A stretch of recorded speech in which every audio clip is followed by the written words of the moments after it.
on est mardi matin, j'ai un rendez-vous sur Paris, donc je voulais prendre un bouquin et je pense que je vais prendre Victoria, ou pas, ou peut-être un deuxième. En fait, j'ai dégommé Victoria, hier j'ai eu 200 pages entre le début d'après-midi et la soirée.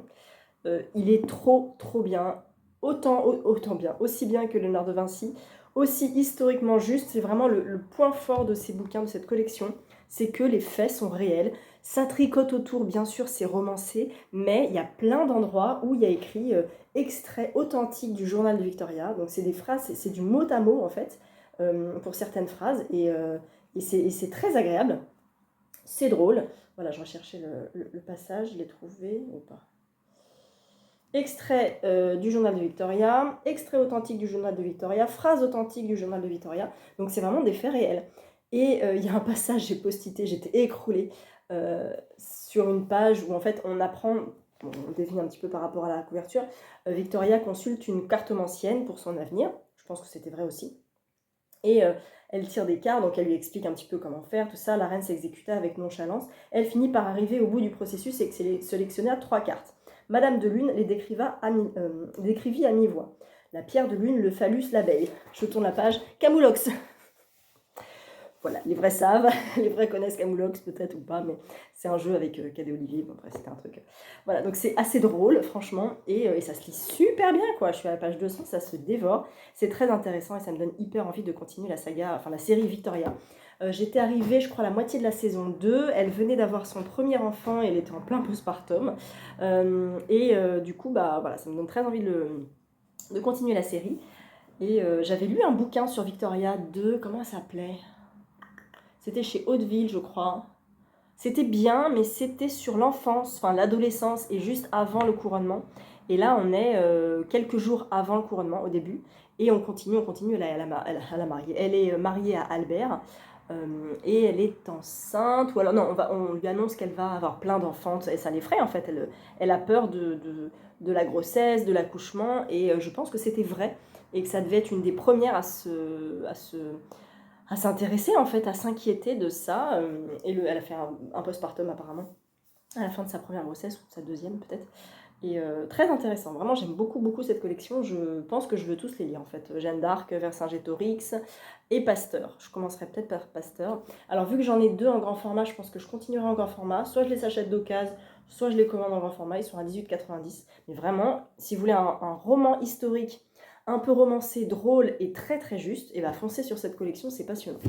Sinon, je me suis dit, allez, je suis en avance sur mon planning, je commence. Junji Ito, j'ai pris donc Le voleur de visage, je l'avais emprunté à la médiathèque. Et le deuxième, c'est La fille perverse. Je pensais que c'était une seule histoire, en fait, c'est des nouvelles. Et j'en ai déjà lu 2, Le voleur de visage et Les épouvantails. Et c'est glauque à souhait, c'est glauque. C'est sombre, c'est violent, c'est gratuit, c'est... je m'attendais pas à ça, en fait. Et...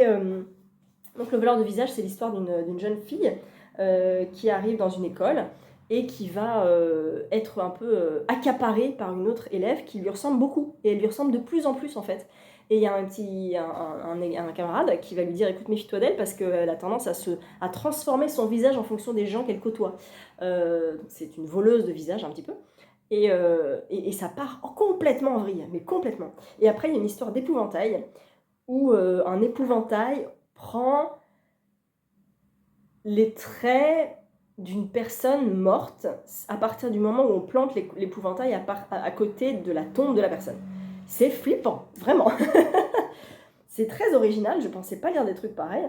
C'est très bien que ça soit des nouvelles finalement, parce que je vais quand même en lire encore 3-4. Je ne sais pas si du coup je lirai la fille perverse. Faudrait que je regarde si c'est un one-shot ou si c'est plusieurs nouvelles, parce que j'ai quand même Rémina dans la palle et j'aimerais vraiment bien découvrir une histoire complète. Il y a Spirale qui me donne vraiment très envie aussi, je vais peut-être l'emprunter à la médiathèque. Mais vraiment, Junji Ito, je ne m'attendais pas à ça et je suis ravie. Je suis ravie de cette ambiance de manga que je ne connaissais pas forcément, enfin je connaissais pas son trait. Alors c'est un vieux trait, enfin c'est un vieux trait. Le manga date de 98. Je vais essayer de pas trop vous spoiler, quoi que j'en ai... Voilà. Si vous regardez déjà ça, vous voyez que le trait est quand même pas trop travaillé, moins travaillé que maintenant par exemple. C'est un style un peu particulier. Vous voyez ? voilà, je suis pas fan du trait, mais en fait, c'est pas ça qu'importe parce que la manière dont après c'est déformé, c'est ouais, c'est vraiment intéressant. Donc je suis très contente. Voilà, donc je vais sur Paris, je vais peut-être prendre les deux en fait, Victoria et Junji Ito, et je vais me renseigner sur La fille perverse. Et puis voilà, tranquille, ce soir je vais lire aussi parce que je vais à un dîner avec des copines. La semaine va s'écouler aussi avec pas mal de lectures, je pense. Donc voilà, je vous donnerai mon avis final sur Victoria, mais je pense que ça va être un petit coup de cœur. Et très très contente de cette série. On est toujours mardi, mais j'ai fini. Victoria, c'était trop bien. C'était trop bien. D'ailleurs, il faut que je mette un post-it à la page 239. Parce qu'en fait, je vais vous le lire parce que c'est vraiment un passage assez important. Elle vient d'accoucher. Elle a eu peur de cet accouchement. Elle ne veut pas retomber enceinte et pourtant les cartes lui prédisent qu'elle aura 9 enfants. Donc c'est un petit peu compliqué à vivre psychologiquement. Et donc on est vraiment dans un truc hyper moderne dans le sens où Victoria a vraiment vécu un postpartum. C'est dit à la fin. Elle a vécu sur sa première grossesse, son premier raccouchement. Voilà. Un postpartum. Où est-ce que je l'ai vu? Nanana, nanana. Nanana, nanana. Euh, je vais le trouver. Hein. Voilà. Après naissance de sa fille. Elle en parle en fait dans son journal. Donc sa phobie de la maternité est aussi reconnue que sa gourmandise ou sa peur du noir. Donc c'est vraiment vrai. Et donc il y a un passage où elle vient d'accoucher et puis on parle d'elle. Victoria doit-elle rapidement retomber enceinte dans l'espoir de mettre au monde un garçon? Une femme s'offusqua. Mais laissez-la un peu vivre sa vie. J'ai accouché il y a 6 mois et ma famille ne cesse de me demander à quand le deuxième. Ce sera quand je veux, si je veux. Ce genre de question, c'est une pression inutile pour les femmes et même pour le couple dans son ensemble. Est-ce que moi je vous demande pourquoi vous n'êtes toujours pas mariés alors que vos tempes grises montrent clairement que vous approchez lentement mais sûrement de la date de péremption? Voilà, c'est pareil avec un homme, donc c'est assez drôle. Et c'est assez, je pense, représentatif du personnage de Victoria et des dires des femmes. Enfin voilà, on sent qu'il veut mettre en lumière vraiment le fait que Victoria avait peur de la transformation de son corps, de mal vivre son accouchement, sa grossesse, tout ça, sa maternité. Donc très très avant-gardiste. J'ai beaucoup aimé. J'ai pris La Parfaite Tokyoïte parce qu'il est court et parce qu'il me fera l'après-midi soirée. Parce qu'il est vraiment court. Hein. Il fait 170 pages, mais voilà. Voilà, hop, hop. Ça commence toujours sur la page de droite. C'est du Japon. J'ai envie d'aller au Japon, donc ça tombe très bien. Et en plus, j'ai sorti mon petit marque-page. Je crois que c'était Pascaline qui m'avait ramené du Japon, justement. Donc c'est parfait. J'ai trié mes marque-pages. Vous n'avez pas idée. J'ai trié mes marque-pages. J'ai jeté des marque-pages, voilà. Des marque-pages de promotion, on va dire. Le dernier bouquin de machin truc, je sais pas quoi. J'ai jeté tout ça. Et j'en ai jeté un paquet épais comme ça, je vous jure. Tous les marque-pages qu'on m'a offert, que j'ai acheté, de ça, j'ai tout gardé. Mais rien que ça, j'ai tout jeté. Et alors je me dis, comment je les classe? Je n'ai pas de classeur à marque-pages, j'ai un panier, une panière à marque-pages. Et je me dis, bon, on va les classer par thème. Donc les saisons, les lieux, les thèmes, voilà, thème Jane Austen, thème papillon, je sais pas quoi. Et inclassable en fait. Et donc je me retrouve avec plein de thèmes, je fais mes petites piles, tout ça, et je les range dans ma panière. Et c'est comme si j'en avais encore plus qu'avant. Donc il y a un problème. Mais je pense que c'est parce qu'il y en a qui sont en relief, donc ça prend pas la même place. Et je les ai pas rangés du plus grand au plus petit. Je les ai rangés vraiment voilà, par catégorie finalement. Et j'ai l'impression d'être encore plein. Donc je sais pas quoi faire pour les marque-pages. Mais j'ai trié, hein, j'ai vraiment essayé. C'est pas très grave. Donc je commence La Parfaite Tokyoïte. J'ai avancé un petit peu. Moi ce que j'aime c'est les monstres, c'est quand même très très particulier. Je suis à la moitié. Je ne suis pas sûre de tout comprendre en fait. Je ne suis pas sûre de tout comprendre. Donc c'est pas grave, j'avance. Les dessins sont quand même superbes. Et il faut quand même le lire de toute façon. Donc je l'avance tout doucement. J'ai pour mission de le rendre à ma copine avant le mois de novembre, donc ça sera fait, il n'y a pas de problème. Mais comme ça, 1 vaut mieux que 0, je l'ai avancé un petit peu. Et c'est toujours ça de prix. Ah, je vous avais pas montré que j'avais tout ça. Hop là. Désolée. J'avais reçu très gentiment le magazine Page des libraires de la rentrée. L'an dernier déjà, ils me l'avaient proposé, c'était trop gentil. Et là, ils ne m'ont même pas proposé, je l'ai trouvé dans la boîte, c'était beaucoup trop gentil encore. Et donc, il y a beaucoup de romans de la rentrée littéraire. Littérature générale, littérature étrangère, premier roman, jeunesse, graphique. Donc, on a envie de tout lire, bien sûr. Alors, moi, j'ai repéré un jeunesse. Je vais pas trop vers les jeunesses en général, mais là, ça s'appelle Reine de l'Ouest. Je l'avais déjà vu passer sur Instagram. Peut-être que vous aussi, vous l'avez vu passer. C'est publié chez Sarbacane. Et il est sorti... Oui, il est sorti. Alors, je vous lis le résumé. Voici un roman captivant, enfin la chronique de la libraire. Un roman captivant écrit par Hélène Lenoir, autrice, de livres dont vous êtes le héros. Cool. L'histoire se déroule en 1892 à Boston dans un univers western. Vous incarnez Miss Jones, une femme de bonne famille et une héroïne indépendante qui refuse de se marier. À travers ce livre, vous pouvez prendre des décisions qui influencent le déroulement de l'histoire, offrant ainsi la possibilité de lire ce roman plusieurs fois avec des fins différentes. Ça, c'est trop cool. Comme expérience de lecture, j'ai vraiment très envie de tenter. C'est un énorme pavé, il fait 688 pages. Au début, ça m'a effrayée. Et quand j'ai lu ça, je me dis, bah oui, c'est normal, tu lis pas tout, en fait. Tu lis une histoire en suivant, aller au chapitre machin, Tu lis pas tous les chapitres. Donc, en fait, tu lis peut-être 300 pages sur les 688. Cet ouvrage est rempli de suspense, de romance et met en avant l'émancipation des femmes. Abordant des thèmes importants tels que le choix et le consentement, cette histoire présente également des personnages gays qui apportent une touche de modernité et de diversité à cet univers western. Les scènes érotiques, bien que présentes, sont traitées avec sensibilité. J'ai adoré ce roman qui m'a complètement captivée. Les multiples fins possibles m'ont donné envie de relire pour découvrir de nouvelles perspectives. Je trouve cette idée géniale, vraiment géniale. Je n'ai jamais lu de roman dont on est le héros. Je suis adulte et je ne vais pas forcément vers ces romans-là à tort parce que je suis sûre qu'il y en a de très très bons. Quand j'étais petite et jeune, je n'aimais pas lire, donc il n'y avait même pas de romans comme ça, donc je n'allais pas là-dedans. Mais, et je me dis pourquoi pas, franchement, et là je le revois et je me dis ce soir je vais dîner avec des copines, et c'est à Odéon à côté de Gibert. Potentiellement, je peux l'acheter. Est-ce que j'ai vraiment envie de l'acheter? Bref, voilà, donc plein de choix. Et justement, en parlant pâle, j'ai fait du tri. Voilà. J'étais à la fin de l'été à 6 livres dans ma palle prioritaire et 17, 18 dans ma palle non prioritaire. Mais j'ai organisé mon planning de lecture en fonction de mes 2 pales prioritaires et non prioritaires. Donc je me dis, de toute façon, si tu lis les livres qui ne sont pas dans ta palle prioritaire, autant les mettre dans ta palle prioritaire puisqu'ils vont être lus suivant ton planning de lecture. Évidemment, je vous ai perdu, peut-être, je vais vous raconter tout ça. J'ai donc 2 pales, une pale prioritaire et une pale non prioritaire. Dans ma nouvelle pale prioritaire, j'ai 19 livres. Ça fait mal. Hein. Et dans ma pale non prioritaire, je ne sais pas compter. 3, 6, 9, 10, 13, 15.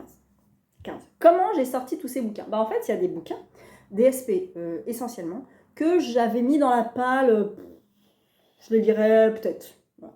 Et en fait, cette pale, je les lirais peut-être, est devenue, pour la plupart des livres, la pale non prioritaire. Mais j'ai mis aussi le fameux Armistice Maupin, qui est plutôt une biographie, Correspondance de Camille Claudel, qui est un livre avec des illustrations comme ça, impossible à transporter dans le métro. Un bouquin qui s'appelle Chasseur de Noirs, qu'on m'a offert sur l'esclavage sur l'île de la Réunion, il me semble. Le premier Christelle Duchamp, des pas prioritaires du tout. Et j'ai mis aussi un essai, par exemple. Je mets jamais d'essai dans la pale, mais là je me dis, allez vas-y, mets tout.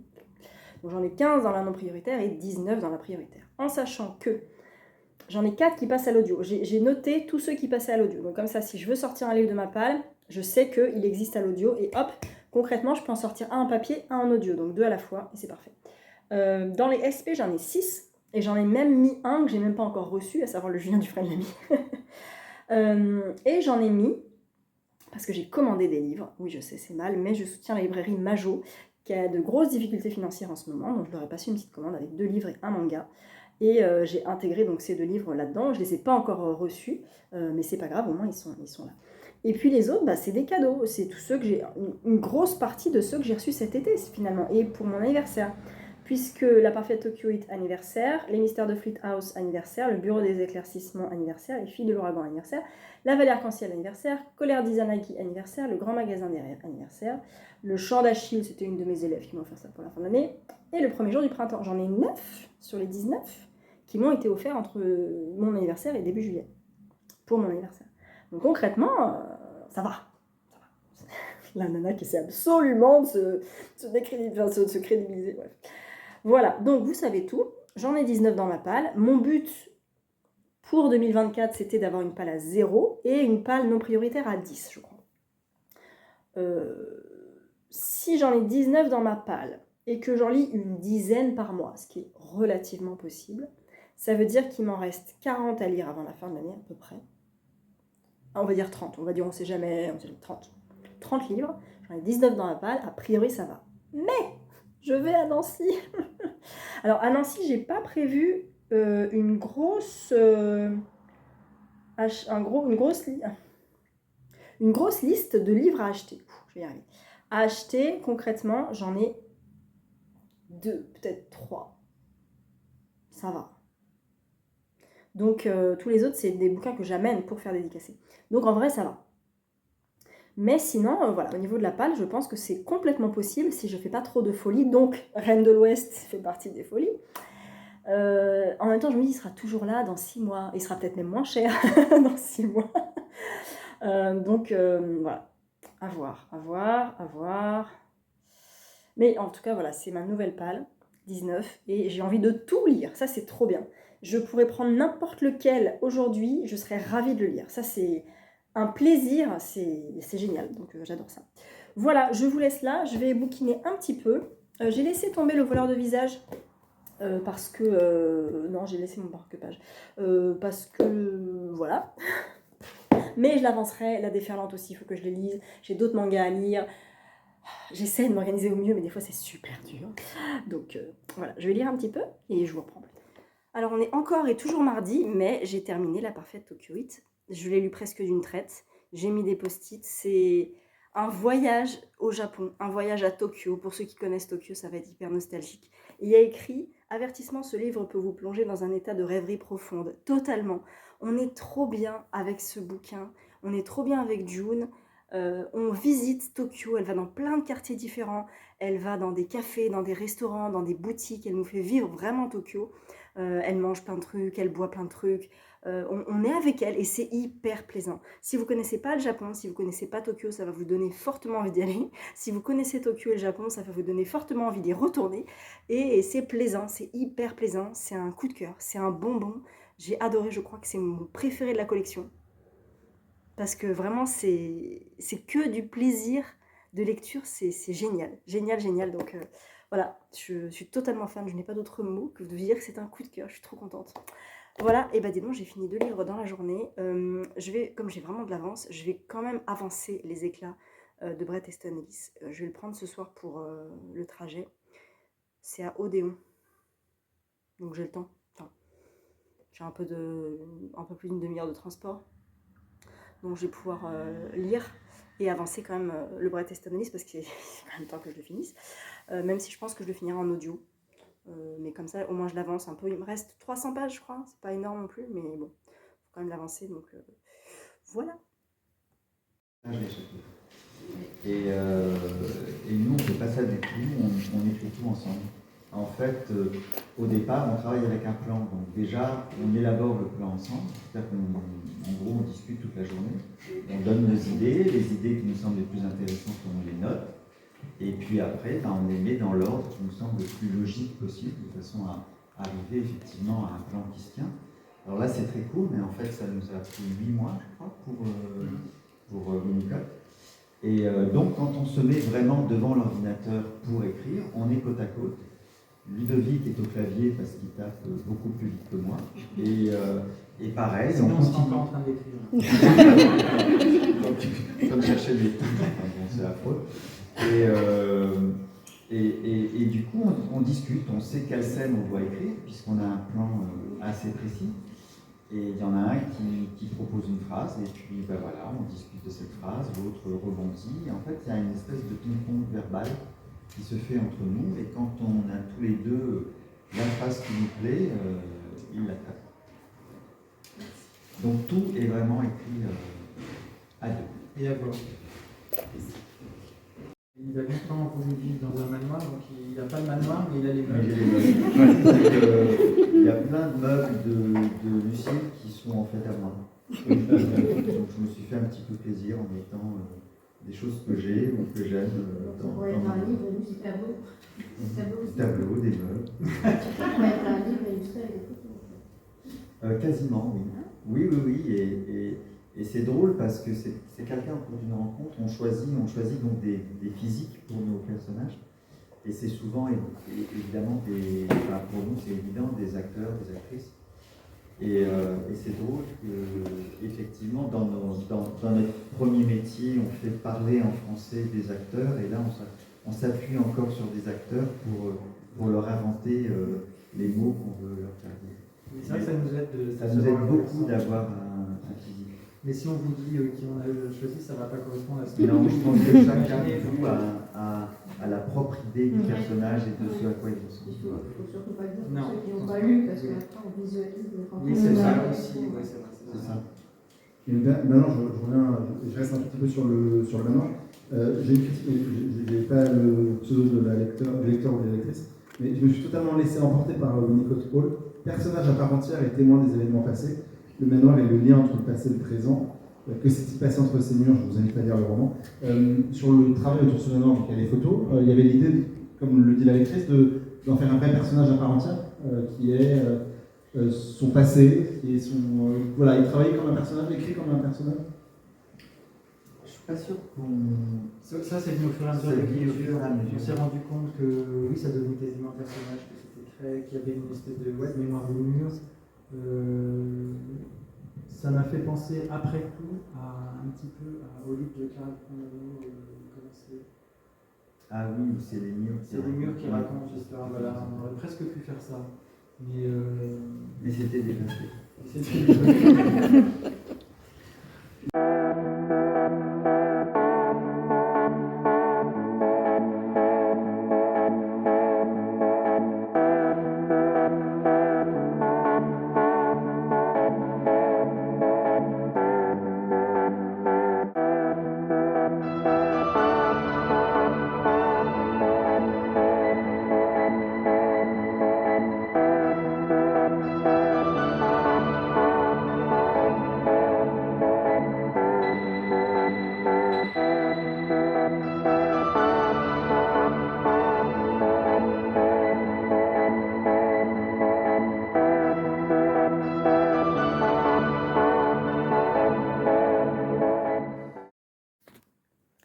On est vendredi soir et j'ai une semaine très chargée en lecture et en boulot. Mais c'est bien, c'est très positif. Je vous avais laissé avec ça, avec La Parfaite Tokyoïte, qui donc a été un super coup de cœur. Et je vous avais dit que j'allais avancer Les Éclats de Bret Easton Ellis, ce qui a été le cas, puisque il me reste 100 pages. Particulier, hein, un peu long, franchement un peu long en fait. Un peu long, très détaillé, très prend son temps, creusé. J'aurais aimé que ça s'accélère un peu plus à certains moments. Ça sera une très bonne lecture, très intéressante, mais trop scindée pour moi. C'est de toute façon ma faute, mais c'est pas très grave. En tout cas, voilà, très bonne expérience et bien contente de l'avoir lu quand je l'aurai terminé de toute façon. Donc 100 pages, je peux le finir la semaine prochaine, c'est pas très urgent, mais en tout cas, ça sera bon. J'ai commencé et bien avancé une autre lecture japonaise après La Parfaite Tokyoïte. Je m'étais dit que ce serait l'idéale occasion pour sortir Le Miroir des courtisanes de Ariyoshi Sawako, qui avait écrit Les Dames de Kimoto, qui était un petit roman que j'avais lu, alors je pensais il y a 1 an et demi, non, ça fait 2 ans et demi que je l'ai lu, avril 2022. Et on suivait l'histoire de, je crois que c'était 3 femmes déjà, 3 destins de femmes au Japon, j'aurais tendance à dire tout début 20e, voire fin 19e, dans un Japon très traditionnel, très codifié, dans le milieu des geishas, il me semble à Kyoto, enfin, voilà, dans tout ce milieu-là, très codifié, très épuré, voilà, plein de poésie, de Japon, j'avais adoré. Et cette autrice-là a également écrit Le Miroir des courtisanes, qui est beaucoup plus long, qui fait plus de 500 pages, et qui balaye aussi une famille de la grand-mère, la mère, la petite-fille. Donc on les suit là où j'en suis, la petite-fille est adulte, bien adulte d'ailleurs, et on va les suivre dans le milieu aussi des geishas à Kyoto, j'ai un doute. Oui, à Kyoto de toute façon, puis à Tokyo, puis ailleurs aussi, dans des maisons de geishas, voilà, et dans ce métier-là, et dans toute l'histoire de famille que ça va impliquer, quand la mère souhaite devenir geisha mais devient prostituée, parce que geisha et prostituée ce n'est pas la même chose au Japon. à l'époque. Quand la fille est belle et est jalousée par sa mère, quand la grand-mère n'est pas d'accord avec sa fille pour qu'elle épouse quelqu'un et qui ne voit pas d'un très bon œil cet homme-là, quand la grand-mère s'occupe plus de la petite fille que la mère de sa fille, enfin ouais, il y a vraiment des liens comme ça très très particuliers au sein de cette famille et de ces 3 femmes. Donc on les suit, on évolue, c'est très beau, c'est très bien écrit, très poétique, mais ça prend son temps, c'est contemplatif. Il y a beaucoup de noms compliqués, j'ai pris des notes, tout ça. Donc j'accroche un peu moins que sur les Dames de Kimoto, même si là on sent que c'est vraiment plus creusé que les Dames de Kimoto. Je ne vais pas vous conseiller celui-là si vous entrez ou vous mettez un pied dans la littérature japonaise, c'est peut-être un tout petit peu complexe, même si le langage est très abordable, hein, mais ça peut paraître un peu long, un peu trop contemplatif, voilà. Un peu trop traditionnel aussi, un peu trop sous-entendu par moments aussi, parce qu'on ne comprend pas forcément tout ce qui se passe. J'aime bien, c'est une très bonne lecture, mais j'ai hâte quand même de le finir, je vous avoue. Je suis à la page 366, il en fait 522. Et j'avais mis une petite feuille, je crois que c'est une feuille que j'ai rapportée du Japon. Voilà.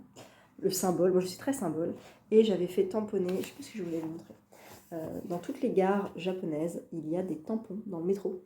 On peut tamponner gratuitement ce qu'on veut, en fait, un carnet, un truc. Et j'avais ce bouquin-là et je voulais faire ça avant de partir. Et là, c'était la gare de Takaracho. C'était à Tokyo. Donc voilà, chez Takaracho, j'avais essayé sur la première page et j'avais bavé un petit peu dans le café. Donc voilà. Et donc je suis bien contente de retourner au Japon. Ça me fait bien plaisir. Après cette lecture, c'est Les filles de l'ouragan, que je commence lundi avec Audrey, de Joyce Ménard. Évidemment, Joyce Ménard. Oui, Joyce Ménard. Évidemment. Joyce Ménard qui n'est pas au festival américain, mais qui est à lire dans la boucle à Besançon et que je ne peux pas y aller. Non, c'est pas lire dans la boucle, c'est quoi, il m'a dit Audrey? Dans un autre festival. Je ne peux pas aller de toute façon. Mais qui a lieu, je crois, genre 3 semaines après America. Elle aurait quand même pu faire le déplacement. Bref. Donc je finis ça. Après, je lis Les filles de l'ouragan. Après, je lis Big Girl. Après, je lis un nouveau roman qui va sortir chez Verso. Après, je lis ce que j'ai reçu là, que je vais vous montrer. Et après. Je vous ai montré. Alors, je ne sais pas où j'ai coupé la vidéo parce que j'anticipe et je sais que je parle trop.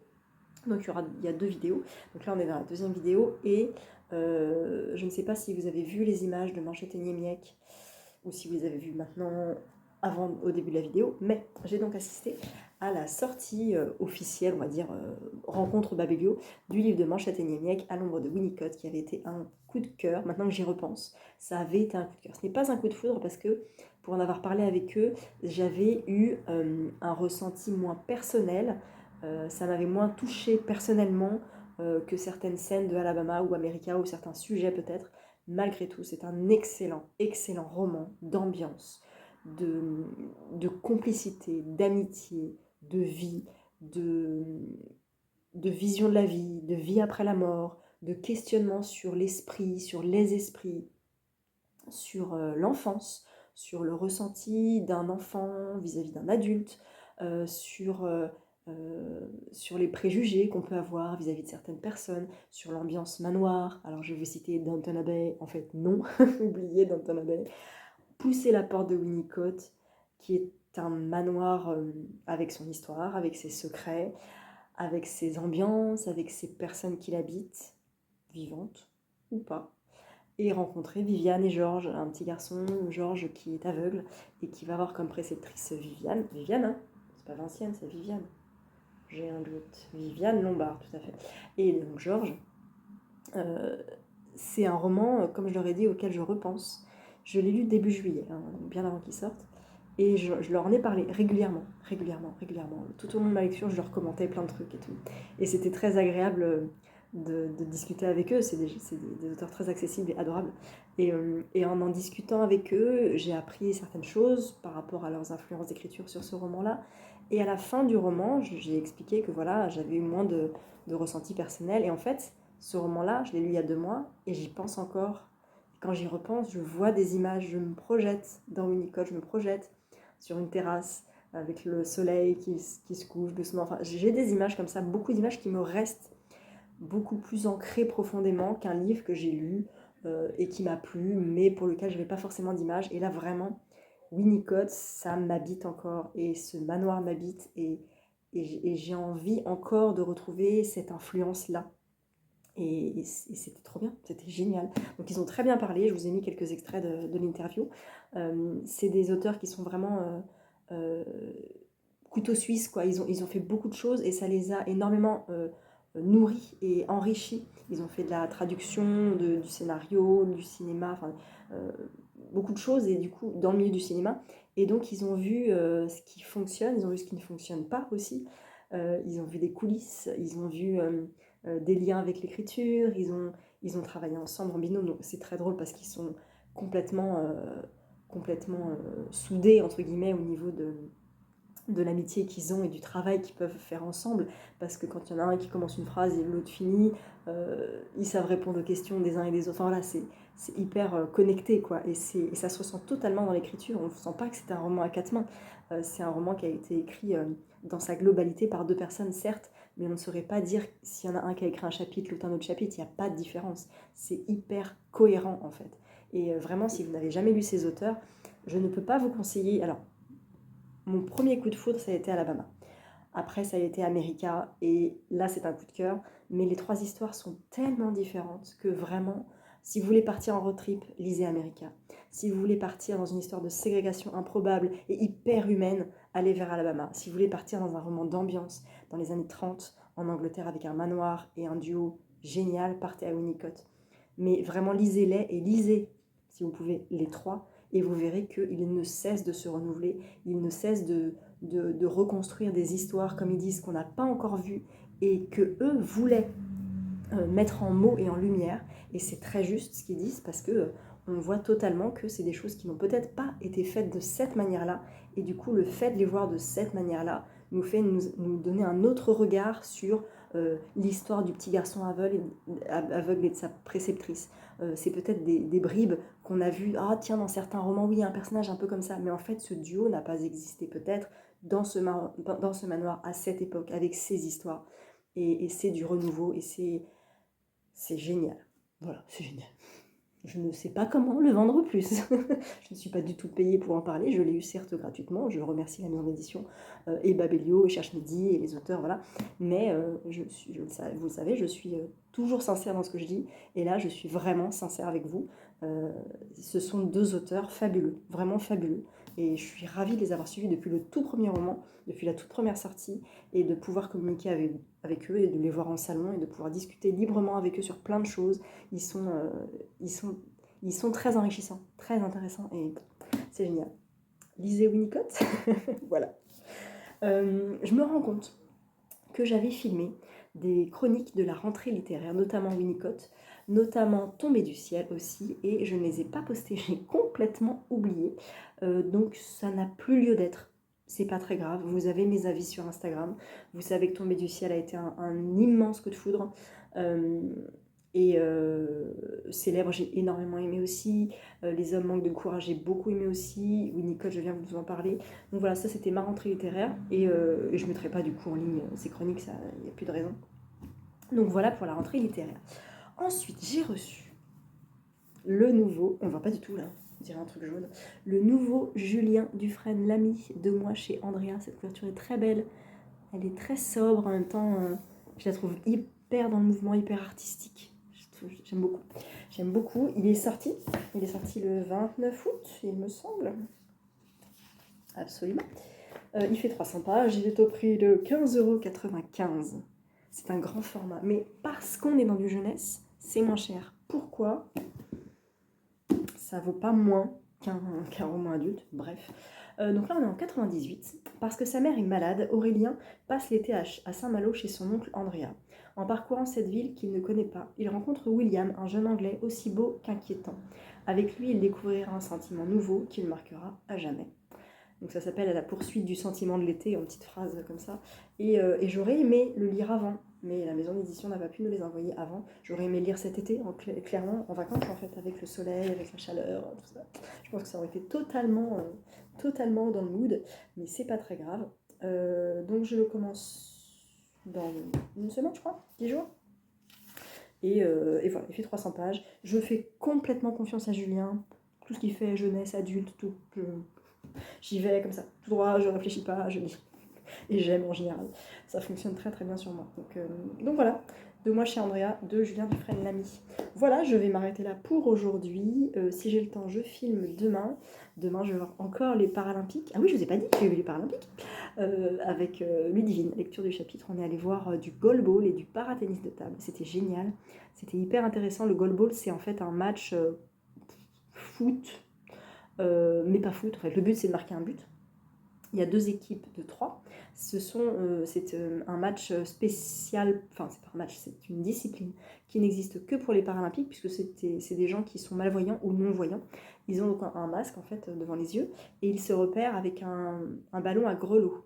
Donc ils sont 2 équipes de 3, et en fait le but c'est de lancer la balle dans le camp adverse, en eux se repérant, ils ont j'imagine un marquage au sol, ils ont les buts derrière, donc ils touchent régulièrement le but pour se replacer. C'était très beau comme prise d'espace. Moi qui suis dans la danse, j'ai trouvé ça très artistique et très très beau. Eux, c'est naturel parce qu'ils sont malvoyants et donc ils ont besoin de repères dans l'espace. Mais moi, j'ai trouvé ça hyper intéressant de voir ce déplacement-là. Donc ils sont souvent au sol pour arrêter avec leur corps le ballon, parce qu'avec une main, c'est pas possible. Donc ils lancent le ballon, ils se répondent, le ballon, voilà, c'est que ça. Et là, c'était la Chine contre Israël, et c'est Israël qui a gagné. Et la particularité de ce jeu et de ce match-là, c'est que comme il ne se repère qu'au son du grelot, le public doit être totalement silencieux. Et c'est très particulier. Alors, j'avais jamais assisté de match, ni foot, rugby, j'ai jamais fait ça. Je ne connaissais pas l'ambiance des stades et tout. Et au début, quand les gens s'installent, il y a de la musique, il y a l'espèce de frige, la machin en pluche là, qui se balade, pas tout. Donc tout le monde gueule, tout le monde fait « ouais, il y a les drapeaux ». C'est vraiment l'ambiance géniale, quoi. Et au moment où le match commence, là, on dit silent, please, chut. Donc, il faut faire chut. Et c'est très particulier d'attendre et d'être hyper attentif à ces hommes, enfin, ces femmes, c'était des femmes, qui jouent et qui sont, elles, très concentrées. Et nous, du coup, ça nous rend très concentrés. Il y avait des moments où le ballon allait par exemple, contre le ventre d'un joueur, mais qui rebondissait. Et les gens disaient... Et ils disaient, quand le ballon est en jeu, s'il vous plaît, merci de ne pas parler, de ne pas... Voilà. Et c'est très particulier parce que nous aussi, on doit être très concentrés. Donc ça nous mettait dans une espèce d'ambiance particulière. C'était hyper intéressant. Vraiment, j'ai adoré. Et on a vu du para-tennis de table, où là, il y avait plusieurs matchs en simultané. Devant nous, il y avait un Brésilien, un Japonais. Il y avait 2 Français qui jouaient contre, je ne sais plus qui, d'autres nationalités. Et il y avait un duo, un match, en fauteuil roulant. Un Français contre un Espagnol, je ne sais plus. Un Italien, peut-être. Et ils étaient en fauteuil roulant, mais Brésiliens et Japonais n'étaient pas en fauteuil roulant. Il ne manquait pas un membre, donc je ne sais pas quelles sont les règles en fait des para-tennis de table, dans quelle mesure ils sont handicapés, enfin entre guillemets, voilà, c'est toujours délicat de parler de ça, mais je ne savais pas quel était leur handicap. Alors bon, ils avaient sûrement la règle, bien sûr, pour jouer dans les paras, on ne met pas du tout ça en question, mais je suis curieuse de savoir un petit peu le para-tennis de table, comment ça se joue au niveau des équipes, au niveau des handicaps de chacun finalement. Voilà, et j'y retourne demain. Demain, je vais voir de l'athlétisme avec mon mari, mon fils, et on y retourne avec Ludivine, donc là, ça va être trop bien. Parce que c'est des finales, et parce qu'on va emmener mon fils dans l'ambiance stade, ça va être trop cool, et on a hâte. Je vous mettrai des images si je peux, et sinon, vous verrez à la télé peut-être. En tout cas, ça va être cool. Voilà, je vais essayer d'avancer un petit peu le miroir des courtisanes là ce soir, et puis, de toute façon, je me le suis mis jusqu'à lundi matin. Je sais pas trop si j'aurai le temps de lire ce week-end, on verra. Sinon, c'est pas grave.